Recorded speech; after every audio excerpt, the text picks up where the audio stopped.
अंतरात्मा में विराजित परमात्मा को प्रणाम। मित्रों, पुस्तकालय के 4 प्रकल्पों में से एक प्रकल्प हमारे रचनाकार, जिसमें हमने 2012 में वरिष्ठ छंद के अध्येता श्रद्धेय चंद्रसेन जी विराट जी से चर्चा की थी और कथा साहित्य में सूर्यकांत जी नागर से चर्चा की थी। वे दोनों उनके जीवंत वार्तालाप पुस्तकालय में संरक्षित हैं। जब भी जो भी चाहे उन्हें उपलब्ध हो सकते हैं। मित्रों, इस समय जबकि देश में आक्रोश है एक सड़ांध के प्रति, एक विकृति के प्रति, हम सर्जक सड़ांध का जवाब सृजन से और विकृति का जवाब कृति से देने के लिए प्रतिबद्ध हैं। आज हमारे रचना कार्यक्रम में वरिष्ठ प्रोफेसर, ऐतिहासिक उपन्यासकार श्रद्धेय डॉक्टर शरद पगारे जी से संवाद होना है। संवाद करेंगे मेरे साथी भाई राकेश जी शर्मा। इसके लिए विलंब जरूर हुआ है। विलंब के लिए मैं प्रारंभ में खेद व्यक्त करता हूं। प्रयास ये होगा आप सबके सहयोग से कि हम कुल मिलाकर 60 मिनट में इस कार्यक्रम को विराम दे दें। 45 मिनट भाई राकेश जी चर्चा करेंगे दादा पगारे जी से और 15 मिनट में हम सब अपने अंदर जो जिज्ञासा है वो दादा से पूछेंगे। जिज्ञासाओं के प्रश्न जितने छोटे हों और उत्तर जितने छोटे हों उतने अधिक से अधिक मित्रों की सहभागिता संभव हो पाएगी। मैं अधिक बोलूं, समय नष्ट न करूं, इससे पहले मैं भाई राकेश जी को और दादा को प्रणाम करते हुए उन्हें आग्रह करूंगा कि कृपया आएं और अपने स्थान पर विराजित हों। हम सब उनका स्वागत करते हैं। मित्रों, दादा पगारे जी के पास आज 21 पुस्तकों की थाती है। उन पुस्तकों के संबंध में चर्चा करेंगे मेरे साथी भाई राकेश जी।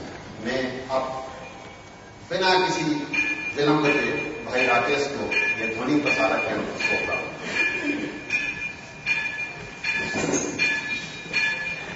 बहुत धन्यवाद मित्रों। सभी का ये एक कार्यक्रम है जिसे हम लोग हमारे साहित्य कार्यक्रम में हैं। आज ये दूसरा क्रम है इसमें डॉक्टर शरद पगारे से हम बातचीत करेंगे।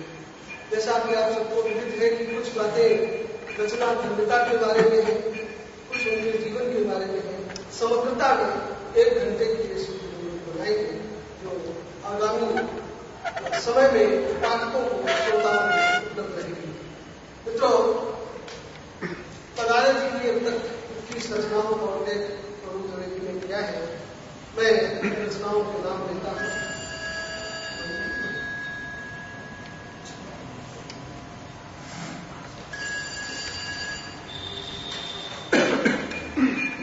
आप सभी की हमारी तरफ से बंदगी करते हैं।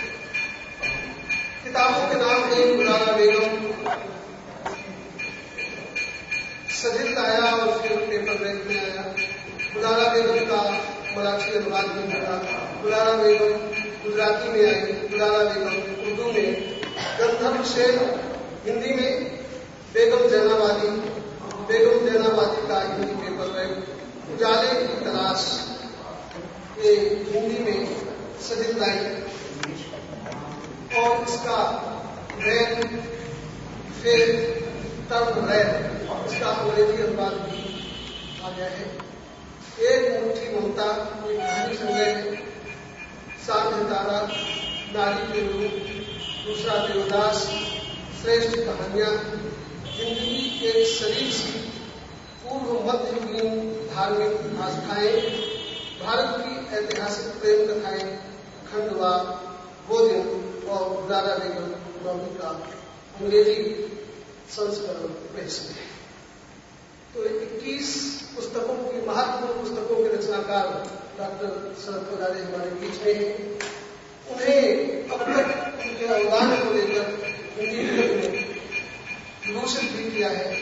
उन्हें जो पुरस्कार मिले हैं, विश्वनाथ सिंह पुरस्कार, बाल विश्व सम्मान नवीन पुरस्कार, हिंदी भाषा भूषण पुरस्कार, अक्षर आदित्य नंदन बागेश्वरी सम्मान, अखिल भारतीय लिपि पुरस्कार, भाषा भूषण सम्मान और इसी तरह के अन्य सम्मानों की सूची उनके साथ दी हुई है। मैं आप सभी से अनुरोध करूंगा कि उनका कर्तव्य से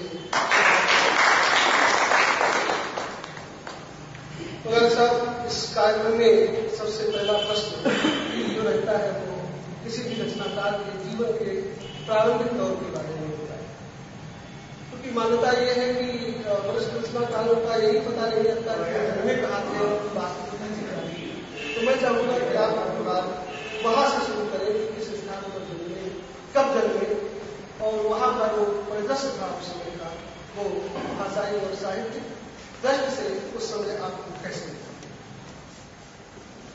आप सब जानते हैं कि खंडवा जो है एक कस्बाई शहर था। इतिहास में उसका कोई उल्लेख नहीं। मैं थोड़ा सा इतिहास को भी जोड़ता चलूंगा कि अंदरूनी पहला व्यक्ति था, इसने 11वीं शताब्दी में महमूद गजनवी के समय में खंडवा का उल्लेख, और वो उल्लेख कैसा किया कि उत्तर से दक्षिण में जाने वाले जो रास्ते, जिस रास्ते का उसने विवरण दिया है, उसमें वो लिखता है कि रास्ते में एक कंदनाव का गांव है। तो फौजी वाला करके बड़े भारी विद्वान हैं इतिहास के, उन्होंने प्राचीन और मध्यकालीन शहरों का आधुनिक समीकरण किया है कि ये कंदखों कहाँ था और इसका आज का नाम क्या है और अंग्रेजों के समय में क्या नाम था। तो उसने कंद को खंडवा से समीकरण किया। और उसके बाद ये गुप्तों के काल में, मौर्यों के काल में, मुगलों के काल में गांव था, यानी कोई बड़े भारी नहीं थी। और बाद में अंग्रेजों ने उसे डिस्ट्रिक्ट बनाया निमाड़ को कंट्रोल करने। तो आप जानते हैं माखनलाल चतुर्वेदी अपने सुभद्रा कुमारी चौहान खंडवा की बहू थी, और रामनारायण उपाध्याय अपने निमाड़ी के अध्येता थे। अशोक कुमार के बारे में आप जानती हैं, किशोर के बारे में जानती हैं। तो एक कस्बाई शहर को अखिल भारतीय छवि और पहचान देने का काम इन्होंने किया। और दादा हमारे पड़ोस में रहते थे, मेरे पिताजी को उन्होंने पढ़ाया था। और हिंदुस्तान का बड़े से बड़ा और छोटे से छोटा साहित्यकार जब भी खंडवा से गुजरता था, दादा के यहाँ रुकता था। और दादा उसका कार्यक्रम कॉलेज में, स्कूल में और माणिक स्मारक लाइब्रेरी में करवाता। तो जो साहित्यिक सांस्कृतिक वातावरण मिला, दूसरे कॉस्मोपॉलिटन शहर था। मराठे जब उत्तर हिंदुस्तान को गए तो कई मराठा फैमिली परिवार खंडवा में आ गए। तो गणेश चतुर्थी है, गुलाबाई है, यानी जो मराठी त्योहार हैं, और इन त्योहारों पर जो सांस्कृतिक कार्यक्रम होते हैं, आपको आश्चर्य होगा कि कलकत्ता छोड़ करके हरिदास चटर्जी खंडवा डिस्ट्रिक्ट कोर्ट चालू हुई तो बंगाली लोग आए, उसमें गांगुली जी भी आ गए, किशोर कुमार के फादर। तो ये लोग अपने दुर्गा उत्सव मनाते थे, और उस दुर्गा उत्सव में नाटक और नृत्य और सांस्कृतिक कार्यक्रम होते थे। तो एक मिला जुला सांस्कृतिक वातावरण था। और शायद बचपन में मेरे दिमाग में कहीं वो संस्कार पढ़ने के पड़ते। मेरी माँ ज्यादा पढ़ी लिखी नहीं थी, शुद्ध सात्विक कर्मकांडी सीताराम की शुक्ल की बेटी थी। एक शास्त्र एक धार्मिक वातावरण में वो पढ़ी और बड़ी हुई। चौथी तक भी शायद पढ़ी थी कि नहीं, परंतु घर में जो भी अखबार या जो भी कागज के टुकड़े आते थे अपने शक्कर के बंद करके या वो आते, उनको वो पढ़ती थी। पिताजी को भी पढ़ने का शौक था, पर साहित्य के प्रति जो खास रुझान नहीं था। नाना जी को जरूर था, क्योंकि वो पुराण वेद इनके ऊपर वो भाषण देते थे, चर्चा करते थे। तो शायद वो कहीं न कहीं को साहित्य के प्रति एक लगाव मेरे को बचपन में मिला, जिसके बारे में मुझे जानकारी नहीं थी। वो जिसको कहते हैं सबकॉन्शियस माइंड में वो चीजें पड़ी। और बचपन से मुझे पढ़ने का शौक था। मैंने प्रेमचंद, सारे बंगाल के लेखक, शरद बाबू, रविंद्र बाबू, विभूति भूषण बंदोपाध्याय और विमल मित्र और के मुंशी और रमणलाल रोशनलाल देसाई और मराठी के सारे लोगों को मैंने पढ़ा।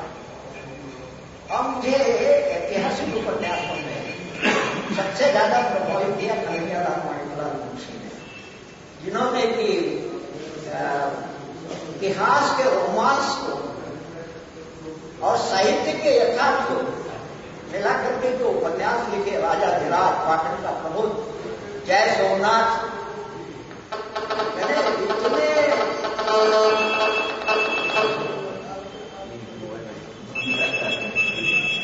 इतने यानी मुझे अभिभूत कर दिया उन उपन्यास। आपको मैं ईमानदारी से बताऊं कि यानी इसके साथ ही साथ जब मैं कॉलेज में आया तो हमारे कोर्स में शेक्सपियर था। तो यहाँ मैं ये चाहता हूँ कि आपने इस समय आप पैदा हुए हो, पहले आप वहां से चले फिर मैं आपको आगे बढ़ाऊं। ये मैं अंग्रेजों की गुलामी के काल में पैदा हुआ। 5 जुलाई 1931 मेरी जन्म तिथि है, जिसमें एक दिन का फर्क पिताजी ने कर दिया, क्योंकि हमारे यहाँ उदया तिथि से तारीख बदल दी है सूर्योदय से, और अंग्रेजों के हिसाब से रात के 12 बजे बाद तारीख बदल जाती है। और मैं ब्रह्म मुहूर्त में सुबह 4:30 बजे खड़े थे, तो अंग्रेजी हिसाब से तो मेरी 6 तारीख आना चाहिए, परंतु हाँ 6 जुलाई। और परंतु पिताजी ने, जैसा मैंने आपको बताया, उदया तिथि ली, सूर्योदय तो उन्होंने 5 तारीख, तो 5 तारीख से हाँ। और हमने अंग्रेजों को देखा है। उन दिनों की भीड़ ज्यादा नहीं होती थी, अंग्रेज घोड़े पर आते थे। आप अपनी शिक्षा के बारे में बस खंडवा से मैंने आपको जानकर आश्चर्य होगा कि सुभद्रा कुमारी चौहान की जो हेड थे, उमराव सिंह चौहान, वो हमारे प्राइमरी स्कूल के प्रिंसिपल थे और खादी वाले के कपड़े पहनते, लहीम शहीद उनकी बॉडी थी और खादी का आज भी उनकी वो छवि मेरे यहाँ में है। खादी की टोपी, कुर्ता, पैजामा पहनते थे। उनकी 2 लड़कियां थी, तारा और माया, दोनों बहुत खूबसूरत थी। और मैंने उनके ऊपर कहानी भी लिखी, ठहरी हुई जिंदगी करके। और वो लड़कियां इतनी सुंदर थी कि जब वो शहर में निकलती थी तो लोग खड़े हो जाते थे देखने के। तो उमराव सिंह जी मेरे पिताजी के मित्र थे। और आपको आश्चर्य होगा राकेश जी कि मैं दूसरे हिंदी में गणित में फेल हो गया, तो पिताजी ने मुझे पढ़ने के लिए उमराव सिंह जी ने भेज दिया।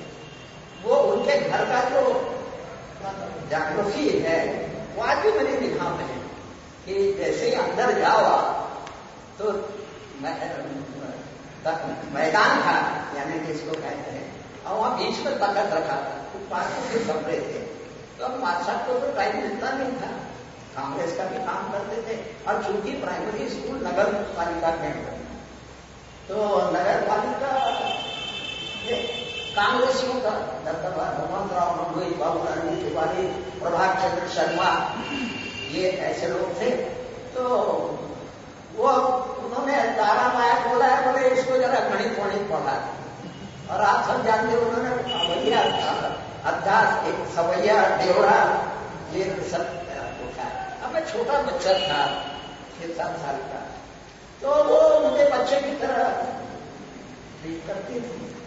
पर उसको देखने के लिए बाहर लड़कों की भीड़ भी रहती थी, और मासा बातें तो सब भाग जाते। तो इनके ऊपर भी मैंने कहानी लिखी और मैंने सुभद्रा कुमारी जी को वहां देखा। पर मैं ये नहीं जानता कि झांसी की रानी की इतनी बड़ी कवियत्री है, मैंने कोई आइडिया। और माखनलाल जी के बारे में मेरे को कोई इतना ध्यान नहीं था कि इतने बड़े कवि हैं। ये तो जब मैं बड़ा हुआ कॉलेज में आया, बचपन की बहुत सारी स्मृतियां आपके बारे में खोल रही हूँ, उसको लेकर के आप पूरे वातावरण में जा रहे हैं। मुझे आप ये बताइए कि जिस समय आप उच्च शिक्षा में आए उस समय साहित्यिक कोई परिवेश या विषय आपके साथ में? हाँ, मेरे कोर्स में मैंने जैसा बताया शेक्सपियर था, तो शेक्सपियर के नाटकों में मुझे पढ़ाई और पढ़ाने वाले डॉक्टर बोस थे, बहुत बढ़िया अंग्रेजी के प्रोफेसर थे और बढ़िया रीति। और एक और किताब थी हमारे कोर्स में, थॉमस हार्डी की मेरा कैस्टल थी। उस उपन्यास को पढ़ने के बाद में एक नया संसार मेरे सामने खुला कि किस प्रकार से मनोवैज्ञानिक पात्रों का अध्ययन किया जाता है। उसके बाद मैंने थॉमस हार्डी के सारे उपन्यास पढ़े, फिर फ्रांस कैमिल जोला, बहुत बड़ा उपन्यास था, मोपासा को मैंने पढ़ा, मैंने डॉस्टोयेव्स्की को पढ़ा, मैंने टॉलस्टॉय को पढ़ा। हिंदी में किसे? हिंदी में तो सारे भगवान के लेखक पढ़े और प्रेमचंद को पढ़ा, सुदर्शन को पढ़ा, यानी उस समय के हिंदी के जितने भी जैनेन्द्र जी को पढ़ा कि जैनेन्द्र जी ने प्रेमचंद की परंपरा को किस प्रकार से जोड़ा, ये शायद आपको भी मालूम है। उनका सुनीता उपन्यास उठाइए, प्रेमचंद की सारी कहानियां, सारे नारी पात्र पारिवारिक हैं, मर्यादाओं में बंधे हुए हैं, उनके पल्ले भी नीचे नहीं लट करते, परंतु जैनेन्द्र की नारी सुनीता जो है वो अपने नायक के साथ जाती है और सारे कपड़े उतार करके निर्वस्त्र होती है। ये परंपरा से तोड़ करके जैनेन्द्र जी ने एक नई परंपरा डाली, जिसके कारण जैनेन्द्र जी का मूल्यांकन एक नए तरीके से। एक प्रश्न ये है आपसे पूछना चाहिए, जैसे आपने कहा कि हमारे चौहान को देखा, दादा देखा, तो ये तो दोनों कवि थे, आपने कविता नहीं, कविता के प्रति मेरा रुझान नहीं, शुरू से नहीं, शुरू से।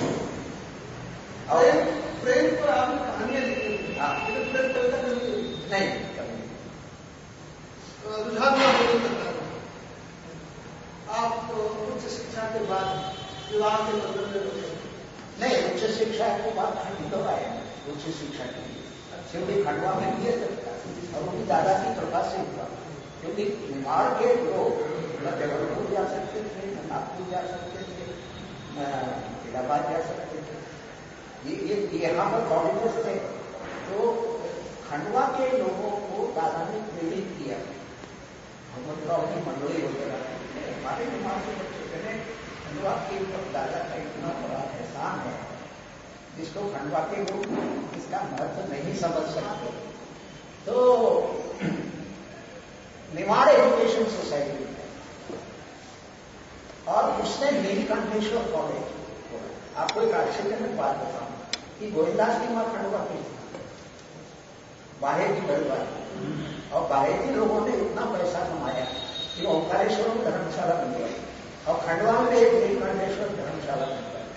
तो दादा के कहने से उन्होंने वो धर्मशाला दान में दे दी निमाड़ एजुकेशन सोसाइटी, और तब वहां सागर यूनिवर्सिटी के अंदर में कॉलेज पढ़ा। दादा का कोई ऐसा संस्मरण जो आपको अभी तक आलादित और पुलकित करता हो? भैया, दादा का सबसे बड़ा संस्मरण है कि मेरी शादी दादा ने करवाई। श्रीमती पगारे जो उनके पिताजी जो थे बिलोरे का, वो महाराजा यशवंतराव की गार्जियन थे और वो प्रभा और प्रताप ने कविताएं लिखी, संस्कृत की कवि बुलागाय दिवस का अवसान समीप था थी, तो वो दादा के बड़े अच्छे तो खंडवा में जब भी कोई साहित्यिक कार्यक्रम हो तो वो उनको आमंत्रित करता। तो उन्होंने अंग्रेजों ने भी उनके भाषण सुने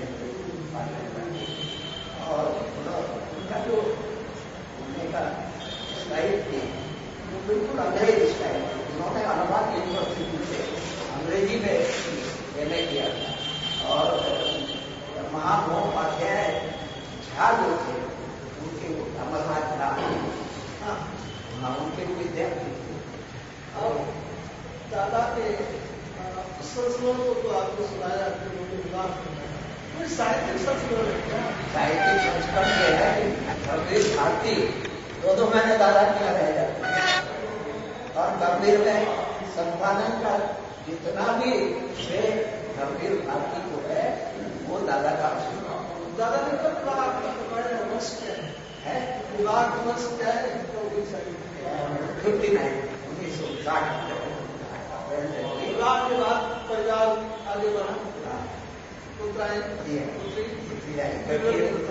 और एक महिला उनके नाम ये अंजलि है, ये रामनारायण की बात है कि परिवार में है।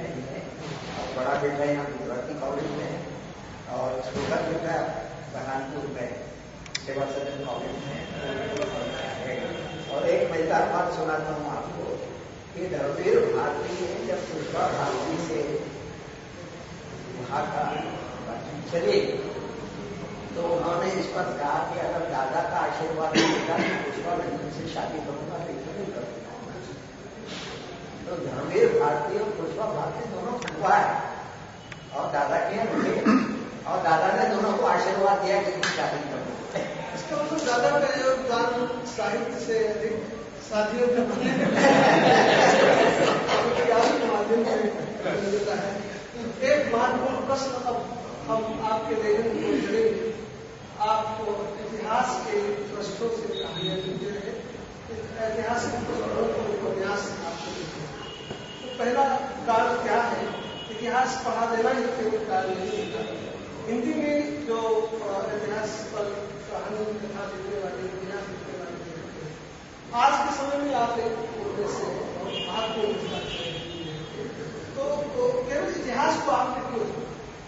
देखिए, इतिहास तो जैसे मैंने आपको बताया कि जयदेव जी ने लीग से हटकर नायक नायिका की कथा को एक नया अभी मेरा एक लेख आया है विश्वनाथ प्रसाद तिवारी की एक बहुत महत्वपूर्ण पत्रिका है, महत्वपूर्ण पत्रिका है दस्तावेज, आप सब जानते हैं।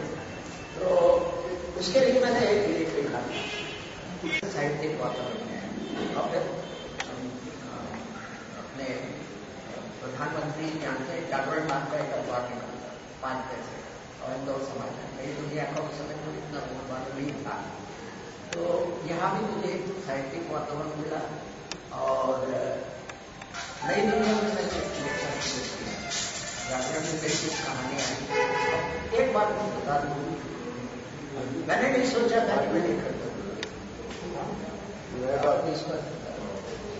पर कहानी अवतरित होती है।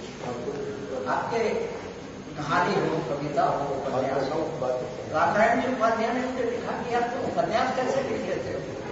जब बुलारा बेगम आया मैंने कहा मेरे को भी नहीं मालूम कि मैं कैसे लिखता हूं। वो पात्र आता है और मुझे परेशान करता है। शब्द आते हैं जैसे कभी कभी तो रात में 12-1 बजे नींद में मैं सोया होता हूं और अचानक वो घटना आती है, वो पात्र आता है। 1-2 बार मैंने सोचा कि इसे सुबह लिख लूंगा तो वो शब्द भाग गया। यानी जिस प्रकार से कृष्ण की छवि को अपने मानस पटल पर उतारते हैं और यदि आपने उसे पकड़ा नहीं तो छवि तुरंत हो जाती है। ये आपकी रचना प्रक्रिया का। हाँ बिल्कुल। आपकी पहली पुस्तक मैंने नई दुनिया में राजेश माथुर मेरे बहुत अच्छे लिखे, तो उन्होंने मुझे कहा कि यार इतिहास की कुछ ऐसी चीजें लाओ जो साहित्य में नहीं है। और आप जानते हैं कि मैंने मालवा की 5 प्रेम कहानियां लिखी। यानी आपको मैं दावे के साथ कहता हूं कि विश्व की पहली ऐतिहासिक प्रेम कहानी 6th सेंचुरी BC की मालवा की, इंडिया की। इसके पहले आपको होमर वगैरह की सब काल्पनिक प्रेम कहानी। कौन सी कहानी? वो वासुदत्ता हो गया। उसके बाद में अशोक और देवी की फिल्म। उसके बाद आप पर आगे बढ़ेंगे तो ध्रुव स्वामी और चंद्रगुप्त की प्रेम कहानी मिली। यानी वासुदत्ता उद्योग से लेके हीराबाई जैनाबादी तक मेरे को 15-20 प्रेम कहानियां हुई जिनका भी इतिहास में उल्लेख। तभी मैंने उन्हें एक किताब लिखी, भारत की श्रेष्ठ ऐतिहासिक प्रेम कहानी। तो उसमें से मैंने जो 5 नई कहानियां मुख्य मणालपति, रूपमती, बाल बहादुर और अशोक देवी की प्रेम कथा और ये इसकी एक कहानी वासुदेव, तो उन्होंने एक नई दुनिया में छाया। तो मुझे एक नया मार्ग, मैंने इतिहास के प्रसिद्ध व्यक्तियों पर तो कई